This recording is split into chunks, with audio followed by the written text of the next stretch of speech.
Hi, everybody. I hope I can kind of keep a light. So, this is kind of the most heartfelt thing that I can possibly say. Look, um, I would say keep your past in your past. If somebody tries to throw it in your face, blackmail you, get you out of your place, do yourselves a favor. I'm gonna put a link in. I'm gonna try to put a link in for Bob Wells, but just remember, I'm on the road, just like everyone else is who's camping, and just think about Bob Wells. Think about the different things he hosts. If you find that you are going to be evicted and you need to live in your vehicle for a short while, you don't want to put the cart before the horse. You don't want to go into a new residence before your time. Look, I totally understand. What I would do remarkably in under any circumstances is because of the days that we have had and have been living in, I would really um, I would really say, in order to make adjustments, if you do have a job loss, because they might try to start doing job losses, uh, and it depends on which area of the country you live in. Do yourself a favor, just if you can't make it and you think you're going to be evicted, talk to your municipality, talk to the different people and see what they can do for you. I know people want to be close to their family, especially during trials. See if you can do anything, but out of desperation, it usually can grind to a halt or it could save your life. Some people just need a little bit more money, some people need a little bit more gumption and motivation, and and some people need a little bit more self-care. It seems like it happens out of the blue, but it doesn't. I had at least, I think, from the time I tried to put my house on the market, um, I had at least 9 to 10 months to try to do something good, but I absolutely found myself really overwhelmed with the possibility that there was a lot going on. And those things affected me so negatively that it was really hard to see clear to what I wanted to do. And the next best thing I found was just going ahead and at least not foreclosing on the house. Maybe that is not necessarily the thing that works. And I think that sometimes you just have to do what you have to do when circumstances are not in your best interest. A lot of people I've talked to have been through this kind of green lighting, red lighting. You can't live here, you can live here. We don't want you here, we want you here. And it really does, it absolutely is infuriating. But here's what I want you to know, and that is if you have an idea of, where you want to be and how you want to be, and people are having honest conversations with you, don't worry about what everyone else is thinking. Think about what you can do, think about what's coming up in your life, and just focus on that one thing. Because when I left, I had a whole list of things that I had to do. It was overwhelming on top of everything else. And even to this day, I still have 3 things from the previous list that I have to fix. So there are a lot of things that I have to do. I would suspect that the list is not as long as before, and that the opportunities for me finally to settle down in my um, my chosen living arrangements have come full circle now that I have made the accommodations suitable, and I have an opportunity to really think about all that entails, what it means for me. I am tired. Like, I cannot even explain how tired I am. But I still have a lot of energy. And I still choose to listen to my inner voice and what that means. So I was once asked a long time ago, and I don't know if they were punking or not, but the same people that help Bob Wells and will assist with them, they have a kind of a sister group, HOWA, and Homes on Wheels Alliance expanded out of this. And there was a guy named Bill who helped a homeless veteran who was female get from a rural town and get reconnected with life.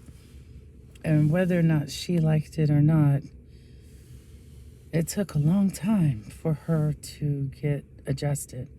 And I had to do a lot of reading because it was listening to posts and seeing how nothing really helped until they went and got her.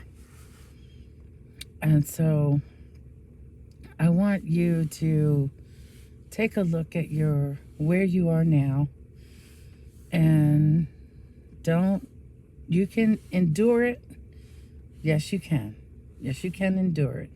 It's going to be hard, but you can endure it, or you can leave. And the rewards of balancing out what that decision is for yourself is yours to make. I can't say I don't have any regrets, but I have moved forward knowing that it was a tumultuous situation. Now, whether I brought that upon myself or there was too much information out there for people to get whiplash and think they could take advantage, but for me and myself and I have enjoyed the process of growing my own confidence out of my own self-reliance. So I would say do the best you can until you can't, you have to, kind of ask for help, or slightly just see, a video and see if you can figure it out for yourself. So we've had quite a little bit of an experience. I've been able to see that it's not all about me. There are a lot of people who are going through bad things, of course. And if you want to reach out to me, I'm not an expert, so I have to tell you to go to someone who's an expert. I can merely tell you my story and tell you that I was not pleased. And either way, no matter what I did, it may not be anything that I can do anything about. But I have chosen to camp a little, find freedom in that, and then hopefully just, find my stability, find my residualness, and find temperance, and find, the persistence that is necessary to keep on moving forward. And I didn't want to spend a lot of money, and I didn't want to take on too many things. So do the best that you can do. There are no criticisms that have really come anybody's way. There's been pain points in my life, and then they blame a person. So they just kind of persist. And then after weeks and days of torment and torture, they name that group, and it just happens to be that I've lost it. So I'm just like, oh, F you. But really, I don't have any of those feelings, and all feelings in moderation. I have nothing to do with your life anyway. So please don't put me on a pedestal, and please don't take me off the pedestal that I need to reside on in order to live my life. We are all have souls. We're all given a place in society. And if you don't understand that the ramifications of somebody actually torturing somebody and then they say something bad is that's where we are in the world. So that's why I'm so tired. So yeah, I look awake. I am awake. I am alert. But when I crash and go to sleep, I will be awakened maybe a couple of hours. So I just try to get the sleep I can get. Yesterday I woke up at like 3 o'clock in the morning when I didn't have to. So there are so many things in this life that you will find regretful. You will find, but that's how life is.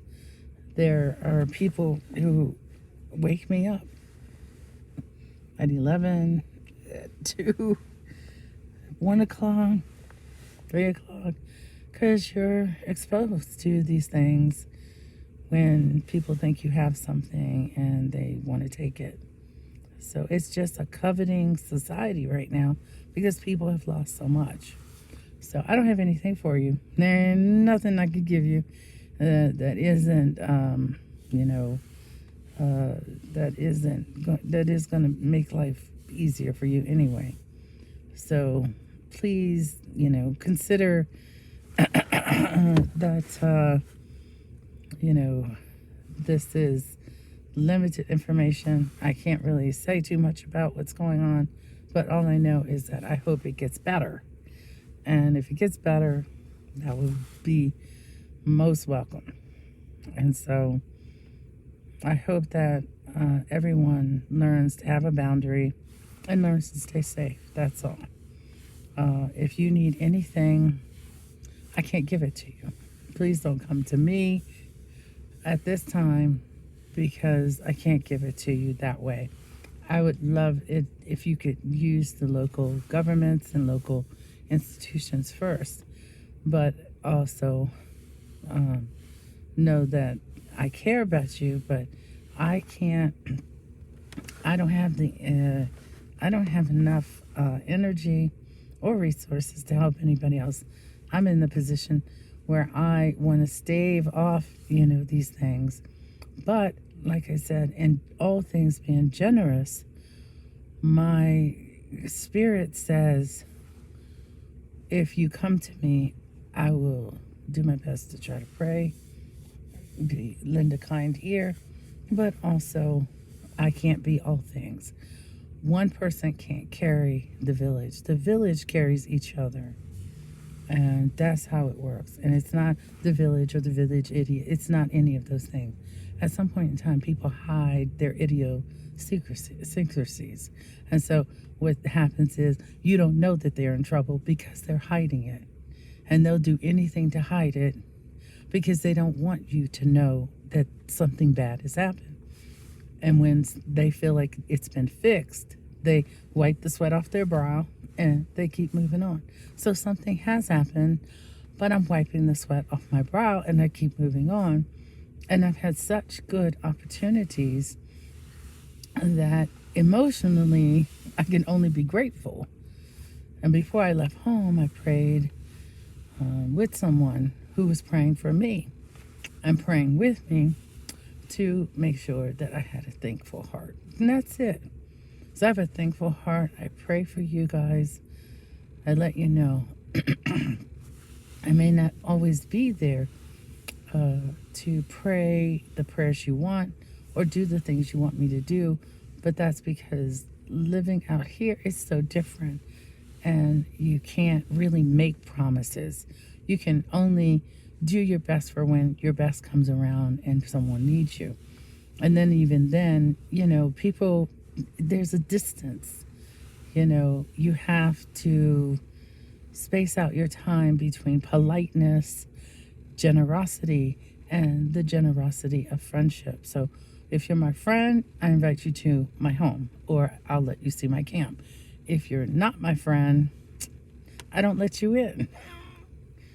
but we have polite conversations. So usually that is the rule of thumb, but that's only after some much needed TLC and a continuous commitment to consistency. So you can drop the facade. I don't need your friendship. I don't need your approval. And that's not the course of one's life anyway. You can never approve all these people and make them like you, make them love you, or be in alignment with your decisions because they don't know you, what you want really, what you really, really want. So, and as far as I know, it's not really to be discussed. I'm doing okay, yes, and by the grace of God, thank you. But the rest, your decisions are your decisions. Don't ever make me a part of that, ever. The opportunities you have, those are yours. Don't ever include me. Anything you want to say and yell at me, don't do it. It's not worth it. I'm not going to be that what you want. I'm my own person, independence, loving life, and I just don't want to be a part of the negative toxicness. But in life, there's harshness, there's hardships, turmoil, and there's good times and joy. How do you enjoy the good times and joy, and how do you be thankful? Is because you had hardships. So I have hardships, but I also have melodious times, joyous times, and those are the best of the best of the best times, because when you remember the hardships, you remember what you went through or what you've gone through. It's in the past, and you don't have to deal with it anymore. So those upsets are gone. At some point in time, they'll completely be gone. And now we just move on to experience the best. And if turmoil comes again, at least we'll be a little bit more prepared and a little bit more prepared. I hope you have your reading books available, any of your reading books available on your reading book list, from your audiobooks, from your reading books. And I wish you luck on your reading. I think it's going to help you pass the time. Have a happy Halloween out there and trick-or-treating. I don't have to participate in that. Thank goodness, in any way, shape, or form. And we are basically, I want you to know that you are recognized, a human being, you have value, and you have self-worth. And those are the things I feel for myself. I hope you feel them for yourself. And then that way you don't have to ask anybody for anything. That's not always true. Sometimes we need things, but for now, we don't need to ask anything from me. You can ask in prayer, you go to God in prayer. And that's the same thing I do. I go to God in prayer. And I hope that you give thanksgiving towards God for all He has done. I give thanksgiving, but you don't have to do that. But I'm very grateful for my life in spite of everything. Please be with my, my family, my friends, and things that didn't work out well. Maybe next time. And that's it. So we are doing really well. I hope we continue to do well, and sink or swim. We just have to do the best that we can do. Take care of yourselves, and I hope you have a very pleasant life. Goodbye.